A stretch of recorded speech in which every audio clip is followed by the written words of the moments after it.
Hai, apa kabar teman-teman? Semoga semuanya dalam keadaan baik, sehat, dan selalu ditambahkan rezekinya, sehingga dapat melunasi hutang-hutang dan cicilan yang belum lunas. Amin. Untuk video ini, saya akan mencoba bercerita tentang kisah seseorang yang mengalami patah hati, tapi dia melampiaskan ke sesuatu yang tidak baik dan tidak pantas ditiru.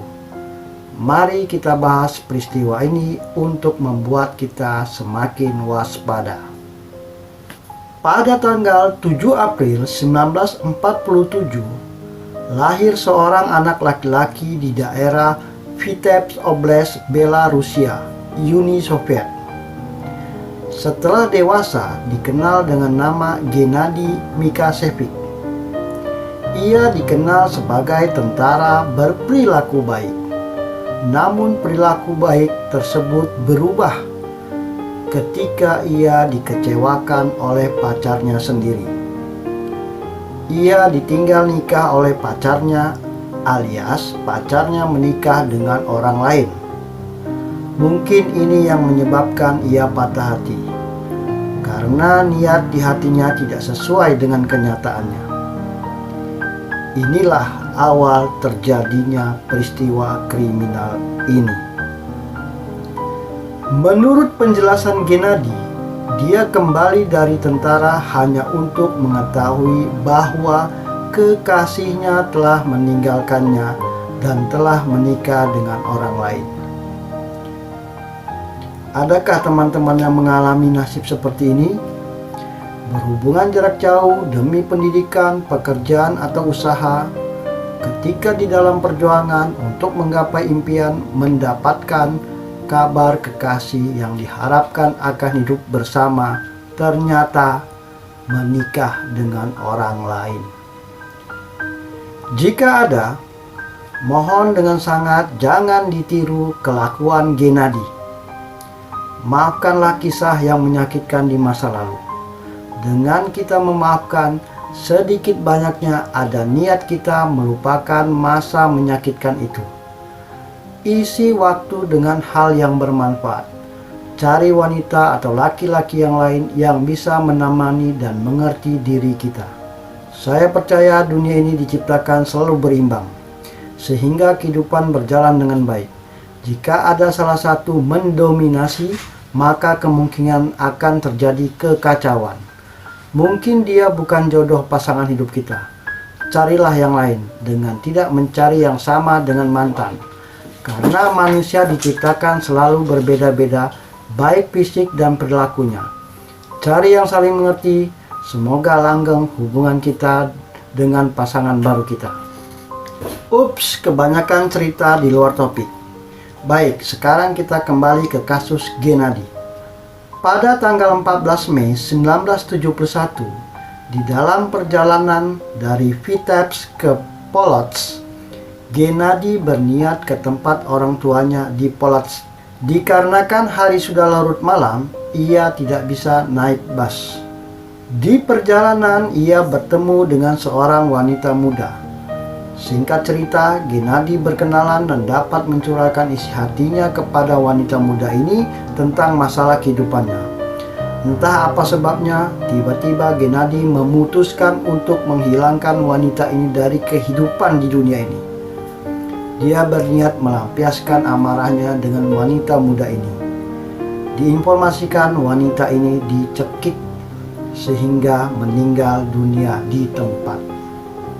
Pada bulan Oktober 1971, Gennady ternyata menghilangkan nyawa wanita lagi.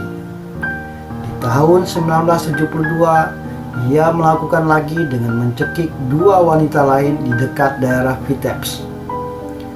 Gennady termasuk pintar, karena beberapa kejadian kriminal ini ia tidak terendus dari pihak aparat kepolisian. Bahkan seperti tidak terjadi apapun, sehingga dia dapat sekolah lagi dan lulus di sekolah teknik di Vitebsk pada tahun 1973. Lalu bekerja di Sovkhoz dan menikah pada tahun 1976. Kasus pembunuhan tersebut menguap dan Gennady lolos dari kecurigaan aparat hukum. Mungkin dikarenakan kasus sebelumnya Gennady lolos, rupanya ia terus melakukan kejahatannya. Kemungkinan untuk melampiaskan rasa dendamnya karena patah hati ditinggal pacarnya yang menikah dengan orang lain. Ada beberapa cara yang dilakukan Gennady untuk melaksanakan niatnya, seperti mengajak wanita berkenalan lalu menawarkan minum bersama. Melihat wanita sendirian berjalan kaki, ia memberikan tumpangan gratis dengan mobil merahnya, atau mengajak kencan sampai wik-wik mungkin. Setelah niat awalnya terlaksana, terkadang ia membawa korbannya ke tempat terpencil lalu menyiksanya dan mencekiknya, yang akhirnya korban meninggal dunia. Tidak sampai di situ, Gennady merampok uang dan barang-barang berharga korbannya, dan terkadang barang-barang tersebut diberikan kepada istrinya sebagai hadiah. Gennady adalah orang yang berpendidikan, berpenampilan begitu menarik. Ia menampilkan dirinya tidak meminum alkohol. Di keluarganya, dia dikenal baik dan mempunyai 2 anak. Tapi siapa yang menduga semua itu seperti topeng menutupi perilaku jahatnya. Tidak ada kejahatan yang sempurna. Suatu hari pasti ada seseorang yang bisa mengungkapkan kejahatan tersebut. Sampai akhirnya penyelidikan mulai berkembang pada tahun 1980-an. Seorang penyelidik muda bernama Nikolai Ignatovich mempertahankan gagasannya dengan tegas bahwa semua wanita yang kehilangan nyawanya di wilayah tersebut dilakukan oleh satu orang, dan dilakukan berantai, bukan terpisah. Sampai akhirnya dilakukan penyelidikan terhadap mobil yang digunakan terduga, yaitu mobil berwarna merah. Gennady adalah salah satu orang yang punya mobil seperti itu. Dengan kepintarannya, Gennady ikut berpartisipasi dalam penyelidikan ini. Dengan seperti ini, ia bisa mengetahui langkah-langkah yang diambil penyidik, sehingga ia bisa mengantisipasi. Sehingga dari tahun 1980-an sampai 1985, dia belum juga tertangkap. Bahkan pada tahun 1985, korban semakin bertambah. Ia telah menghilangkan nyawa 12 wanita lagi. Penyelidikan terus dikembangkan sampai tahun 1985. Dari tahun 1971 sampai 1985, lebih kurang 36 wanita telah dihilangkan nyawanya dengan cara mencekik korban. Dilakukan satu orang dengan kemiripan kasusnya. Sebelumnya polisi telah menerima surat dengan tulisan tangan yang sama. Penulis menyebutkan dalam surat itu bahwa dia telah melakukan pembunuhan karena dia ingin membalas dendam pada yang berzina. Dengan semua petunjuk ini, Ignatovich mengembangkan penyelidikannya ke mobil warna merah. Ignatovich lalu menuju seorang pria yang tinggal di Saloniki yang mungkin dapat membantunya menjawab beberapa pertanyaan. Ketika dia pergi ke sebuah perusahaan tempat perbaikan kendaraan bermotor, ia memeriksa tulisan tangan penulis surat itu dengan tulisan karyawan yang bekerja di perusahaan itu. Ada surat tanda terima barang dagangan yang dikirim. Ignatovich menemukan tulisan tangan yang sama persis dengan tulisan di surat yang sedang diselidikinya. Teman-teman sudah pasti bisa menebak tulisan tangan itu sama persis dengan siapa. Yaps, sama persis dengan tulisan tanda tangan milik Gennady. Dengan semangat, penyelidik menginterogasi pengemudi mobil merah dan pemilik tulisan yang sama persis itu. Akhirnya, Gennady mengakui kejahatan yang telah dilakukan. Diinformasikan, dia membawa polisi ke sebuah sumur di mana Gennady telah menyembunyikan barang-barang pribadinya yang didapat dari korban. Akhirnya, pada tahun 1985, Gennady Mikasevich ditangkap dan dijatuhi hukuman mati, lalu dieksekusi oleh regu tembak di tahun 1988.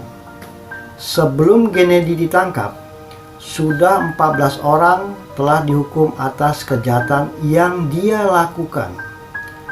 Para tersangka dipaksa mengaku dengan penyiksaan dan beberapa di antara mereka telah dijatuhi hukuman mati dan dieksekusi karena kejahatan yang tidak pernah mereka lakukan. Di antaranya yaitu pada tahun 1974 pelaku pertama sudah dihukum 10 tahun penjara. Lalu pada tahun 1980 NS Terenev dieksekusi dan seorang pelaku lainnya menjadi buta saat menjalani hukumannya, serta Oleg Adamov dihukum 15 tahun penjara. Inilah mengapa pihak penegak hukum mengutamakan bukti terlebih dahulu daripada pengakuan tersangka. Karena bisa terjadi seperti ini, apalagi jika tersangka disiksa terlebih dahulu sebelum mengaku. Ada beberapa info di kasus ini, bahwa oknum aparat yang melakukan ini biasanya mengincar promosi jabatan atau melakukan korupsi di kasus yang sedang dia tangani. Apa yang terjadi pada Gennady dan korbannya serta tersangka yang salah tangkap ini dapat kita ambil pelajarannya. Pertama, jangan mau berduaan di tempat yang hanya ada kamu dan pelaku.